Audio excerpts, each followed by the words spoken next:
Welcome back to the lecture series of microprocessors and microcontrollers.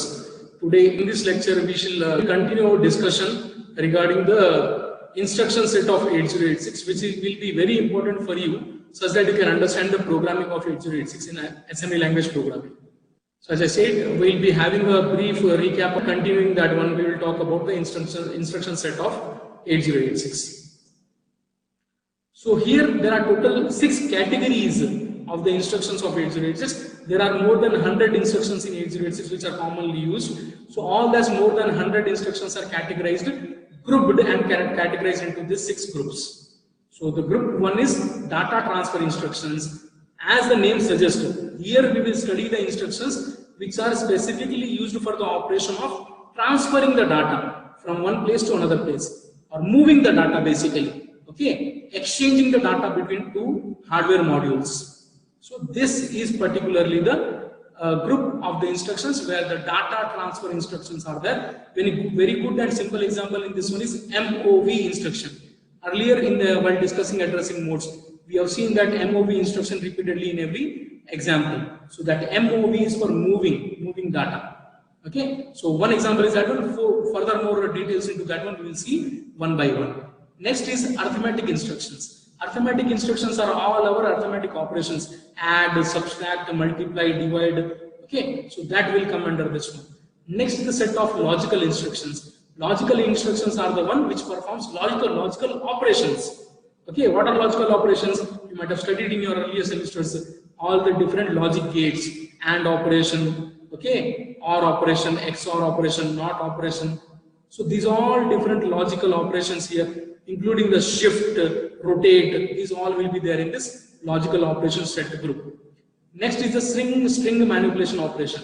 As I earlier also said that while discussing the addressing mode, we have dedicated addressing modes for the string manipulation instructions. So these are the string manipulation instruction group here. So here we will be discussing about 5 to 6 different string manipulation instructions which are dedicatedly designed for handling the strings. Handling the strings means copying the string from one place to another place, that is moving, okay, comparing two strings, inserting certain characters in between a given string, deleting certain characters from within the given string, and these all things. So using that one, especially the comparing two strings thing, we can always write a password verification program. Okay, you might have working with all the different accounts. Your Gmail account is there, your Facebook account is there, all the different social media and other bank account, everything is there. You see that it will ask you password for enter, and if you enter a wrong password, it will show you that you have entered a wrong password. And if you give a correct password, if you enter, it will give you the access of that particular account.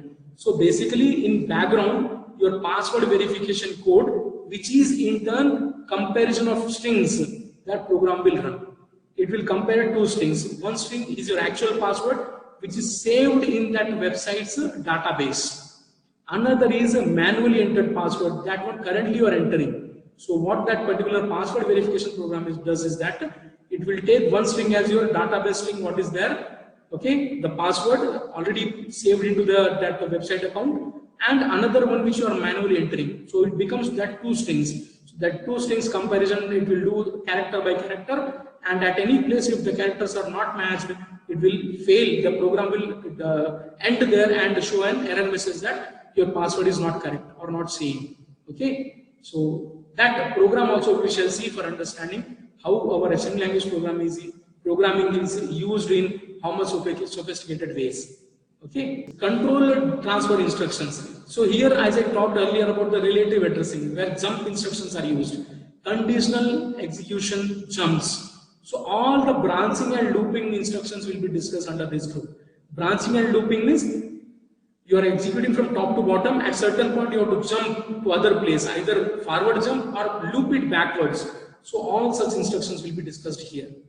And final set of instructions are there called as machine control instructions. These instructions are used for controlling the machine, controlling the processor. So there are certain specific instructions which controls the hardware completely. So we shall talk about that instructions here. Next group is arithmetic instructions group. We will talk about the arithmetic instructions: add with carry, ADC, subtract, subtract with borrow, increment, decrement, multiplication, division, compare. So one by one we will see them. Now starting with the add instruction. Add, as the name itself suggests, it will add two things. It will add two operands. Now where do you store your operand depends upon the programmer. Whether the both operands, okay, first data to be added, second data to be added, both contained in the registers here. One register contains the data 1 to be added, another register contains the data 2 to be added. They both will be added. Another format is there, data 1 is there in memory and data 2 is there in register. They both will be added. Always see that instruction format is again same: operation, destination, source. So here whatever it will be there you will find your added value. So if I write here add register 2 comma register 1, it will add the content of register 2 into the content of register 2, and the final result, your register 2 will be modified. Earlier it contained one of the operand, but now it will contain the added result. After the execution, this register 2 will contain the added result. As you can see here, register 1 plus register 2 will be added, and that will be moved into register 2. So register 2 will contain the added result. So whatever is written first, after the operation, whatever is written first. In the first two examples, it is written reg2. So here you see that in reg2 our result are there. In the third example here, first operand is there in the reg1, second operand is there in memory. Second operand, when I say, it is a destination. So reg content will be added with the data at that memory location, and that data at that memory location, initially it will be an operand, but after execution of this instruction, it will be the result, added result. Okay, so different types of addressings are shown here. This one is the register to register addressing. This one is register and memory addressing. Group 2 type of addressing here. This is the group 1 immediate data. Okay, group 1 here also. This is a group 1 example. This is also group 1 example. Immediate data is added into the register. Register data is added into register. And these are the group 2 examples. And one more group 1 example is immediate data added into the memory. Data source data is immediate data and destination data is memory. So this is group 1 immediate addressing mode. Okay, and all sort of different immediate examples are being given here. Right? So always understand that add instruction works in this way. Now what is add with carry? Now add with carry means it will add as usual, as we seen in earlier example. In addition to that one, it will also add carry flag. So carry flag, if it is 0, it will add 0 to the result. If the carry flag is 1, it will add 1 to the result. Basically, add with carry, add without carry, you might have studied in the digital system design, okay, earlier in your second year, that adding with carry and adding without carry, the results how it will be. So ADD will add without carry, it will just add 2 numbers, and if the carry is generated out from the MSB, it will omit that one, it will not consider that one. Whereas add with carry, ADC, if you use it, it will work as a add with carry. So that means it will add 2 numbers, and if the carry is generated out of the MSB bit, so that also will be added into the result. So here you can see the result will be addition of source operands, register 1, register 2, and carry flag. So if the carry is generated, that carry flag will be set 1, that also will be added into it. So the only difference is in the add, there will be no addition of the carry bit, but in the add with carry, the carry bit also will be added into the result. Okay. Next is subtraction instruction. Subtract also, there we are having 2 types. Normal subtract SUB, and another is there followed by that one SBB, you can check it. So it is normal subtract one operand from other operand. So here we have subtraction operation SUB. Okay, here operand 2 from where the data has to be subtracted, and operand 1 which will be subtracted. So here from register 2 content, register 1 content will be subtracted. So operation will be register 2 minus register 1 into the register 2. Okay, even though it is given here like this, basically you have to understand that result is stored into the REG register. So when we are not working with the unsigned numbers doesn't matter when I write it. Which one of the first is written doesn't matter there. Signed numbers, it will be mattering there. Okay, so signed and unsigned operation, when you are working, writing your programs itself, you have to be considered very properly yourself that whether you are working with the signed numbers or unsigned numbers. Okay, so normally for unsigned number, doesn't matter when I write it, R is 1 first or R is 2 first, doesn't matter at all. So subtract instructions works in this way, exactly same as your add was working. We have subtract with borrow next. Subtract with borrow works similarly as your ADC was working. So ADC was add with carry. Now SBB is subtract with borrow. Subtract with borrow will subtract with borrow coming out of the MSB bit. Our carry flag is used for storing the carry coming out of the MSB bit, or also if the borrow is taken from the MSB bit. Both. For carry flag, borrow is same as carry. So anyhow, subtract with borrow will do it, that subtraction it will do REG1 minus REG2 minus the carry flag. Okay, carry flag will be set in the subtraction conditions if there is a borrow taken for the MSB bit. So if you are taking a borrow for the MSB bit operations, that one also will be subtracted from the result. So subtract with borrow will be subtracting two numbers and also subtracting the borrow. So this is subtract with borrow. Next two instructions in arithmetic operations are very simple. They are also same as your add and subtract only, but dedicatedly fixed it will add only one. Increment, increase instruction increment is here. Increase instruction increment will be adding 1 to whatever you write it here.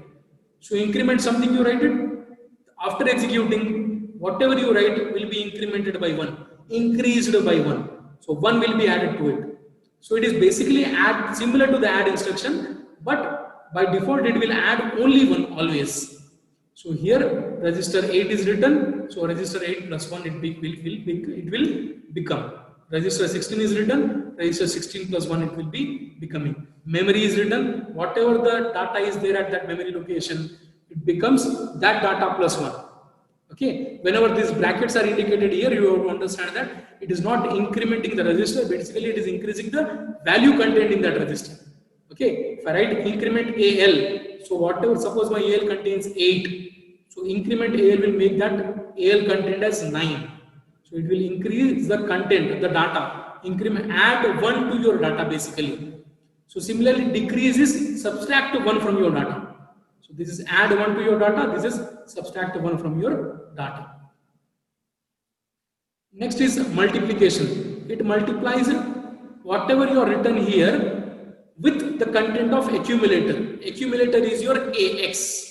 16-bit accumulator is AX, 8-bit accumulator is AL. Earlier, while discussing the register organization, we have seen that special function assigned for the accumulator is that it becomes a default multiplicand and the result for the multiplication and division operations. Division also we'll see after this one, but for multiplication you see that whenever I write MULREG, here only one of the operands I am indicating in my instruction.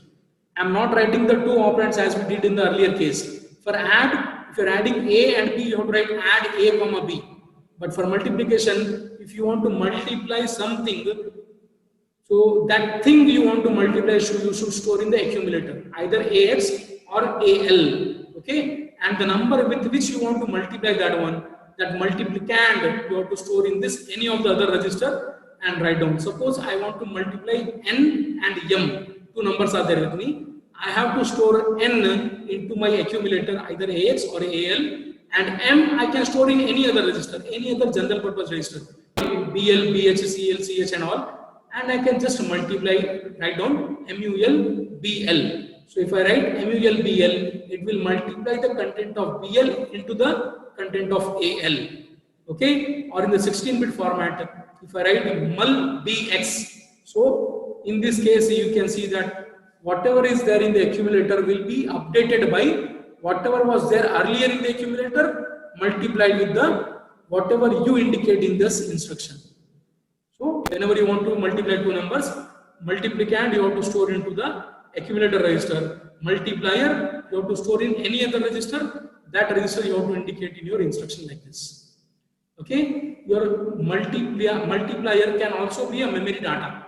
You can give the reference of memory address also where your multiplier stays. And IMUL, it is used for multiplying the signed numbers. All the instructions we have seen earlier also, they are for unsigned numbers. For the signed number multiplication, when we have to do, because multiplication is and division are very crucial when we talk about the signed and unsigned numbers. Okay. For the signed operation multiplication, IMUL use it. Okay, we'll be using IMUL. This is for signed number multiplication. Okay, signed number multiplication. The difference from here and here is only that here it will treat your numbers as unsigned numbers. The operands will be treated as unsigned numbers, and here the operands will be treated as signed numbers. Because on signed multiplication, minus into minus number will become plus result. Negative multiplied with negative will give the positive result. So, and negative multiplied with positive will give the negative result. That is not a problem when we talk about the data when it is unsigned, because they don't have any sign. They are just a magnitude numbers. Okay, the magnitude only will be multiplied. But here the sign number means sign is also there in that one, and in multiplication sign becomes very important. So unsigned multiplication, signed multiplication. And whenever you see that your multiplied result, if it is more than the capacity of your accumulator, that time your DX register becomes an extension for your accumulator. Okay, suppose you are multiplying two 16-bit numbers. One 16-bit number stored in the AX, another 16-bit number stored in BX. If you multiply these two, the result will be a 32-bit number, 4-byte number, 32 bits. In that one cases, your lower 16 bits, out of that 32-bit, lower 16 bits will store into the AX register, and higher 16 bits will store into DX register. This is by default. Okay, you have to understand that this is by default. Automatically the processor will do this work. Okay, DX will act as an extension to the accumulator whenever the result is more than 16 bits up to 32 bits. Next we have divide instruction. Divide, here you divide something by something. So here we have dividend and divisor. Same as multiplication format. Here the dividend should be always by default stored in accumulator. Divisor can be stored in any register. So basically in normal other terms, when I say numerator and denominator of the division, numerator should always be the AX register, accumulator, and denominator AX or AL anyhow, depends upon what size of the number you are taking, and denominator can be there in any register. And as the multiplication operation, we have seen that DX is acting as an extension. In the division also, the DX will be acting as an extension. You can see here, if your division is 32-bit number by a 16-bit number, you will get a 16-bit quotient and 16-bit reminder. So 16-bit quotient will be stored into the AX and 16-bit reminder will be stored into the DX register. IDIV instruction. IDIV instruction is used for performing a signed division operations. So here we can see that whenever we want to divide a signed number by another signed number, we use this IDIV instruction instead of DIV instruction, where DIV instruction is just used for division purposes. IDIV is used for performing the signed division operations. So here, if we divide a 16-bit number by a 8-bit divisor, we have to take our numbers into the AL and divide it by any other register, and that time our quotient 8-bit will go into the AL register and the remainder will accommodate itself into the AX register. Whenever the division processes gives a combined size of quotient plus remainder more than 16 bits, which is the more than capacity of the AX register, that time AX register will contain the quotient and DX register will be used as for storing the remainder value in this case.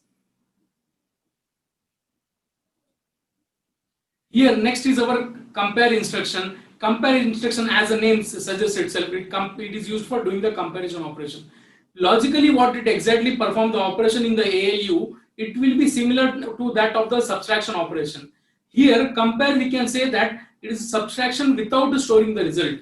So basically, when I write compare register 2 and register 1, it subtracts the register 2 minus register 1 and just modifies the flags accordingly. So here in this operation of compare, it is basically a subtraction only to get to know whether the first operand is greater than the second operand or less than the second operand, or in such case, some cases they can be both equal. So doing the subtraction operation, we'll get to know whether the first operand will be more or not. And how it can be done, just it can by checking the carry flag, zero flag and signed flag, we can able to understand that which operand our is greater and which one is lesser, or if both are equal, what is that case. So here you can see that they just modify the flag registers. So if REG2 operand is greater than REG1 operand, the combination of the carry flag, zero flag and sign flag will be that they all will be 0.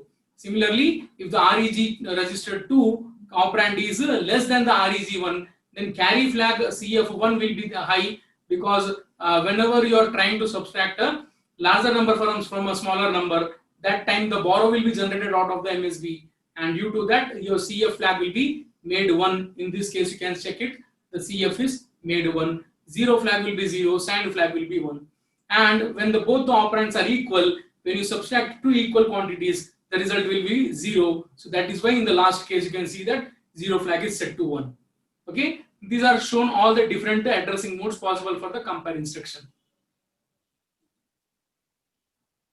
Here few more compare instructions addressing modes, you can check it out. It supports the immediate addressing mode, register addressing mode, and the memory data addressing modes also are possible using the compare instruction. Yeah. Now there are few more arithmetic instructions which generally we do not use much while our regular assembly language programming operations for performing arithmetic operations. But in some cases, when you are taking your input data from the terminal itself for doing your all arithmetic operations, always the data entered at the terminal will be taken in ASCII format. And in ASCII format, the code for our numbers 0 to 9, you can see they are represented as the 30H to 39H. 0 is 30H, 1 is 31H, and so on. 9 is 39H. Now, in the cases where you are taking your input operand from the terminal, you have to adjust that value to the ASCII again. So we will write AAA, that is ASCII adjust after addition. Similar to the ASCII adjust after addition, we have instructions regarding the ASCII adjust after subtraction, ASCII adjust after multiplication, and ASCII adjust after division. Basically, there, whenever you are inputting your data, that data will be considered as a ASCII number only. That means the terminal entered data are always in ASCII form. They are given as a 30H for 0 and 39H for decimal 9. Now, as we have studied earlier slide that AAA, here we have DAA. Here this one is decimal adjust after addition, and it is used to make sure that the result after adding the two BCD numbers is again a BCD. Generally, if you add two BCD numbers in 8086 processor, the result will be shown to you as a binary number, because it considers all the numbers to be as binary and not BCD.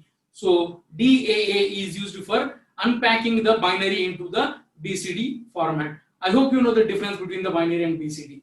Okay, in binary, a continuous sequence of 2's powers of 0, 1, 2, 3 will be the weights of the numbers onto the binary. In BCD, every decimal digit is indicated in the 4-bit of binary bits. So 4 binary bits. So basically, the decimals are coded into binaries. So that is BCD. They are different from each other. Now, similar to the DAA, that is decimal adjust after addition, we have decimal adjust after subtraction also. We come into our third group of instruction sets, so that is logical instructions here. And 8086 supports all sort of the logical operations. We have studied these logical operations. You might have studied these logical operations in your DSD subject earlier in the second year. So there you might see that we have an AND operation, OR operation, XOR operation, shift operations are there, rotate operations are there. Obviously, about the shift and rotate, you might have studied when discussing the counters and buffers. You might have studied the shift registers, buffer registers, universal shift registers, counters. You might have studied the twisted ring counter. So there you will be able to rotate your data into the cycling type of a movement in the bits shift. So that all are supported in the logical instructions. We start with the AND operation. So basically, AND operation performs the logical AND operation between two or given operands. So if I write and ax comma dx, or sorry, if I write and a comma data, here that a should be accumulator. We can consider that one as al or ax.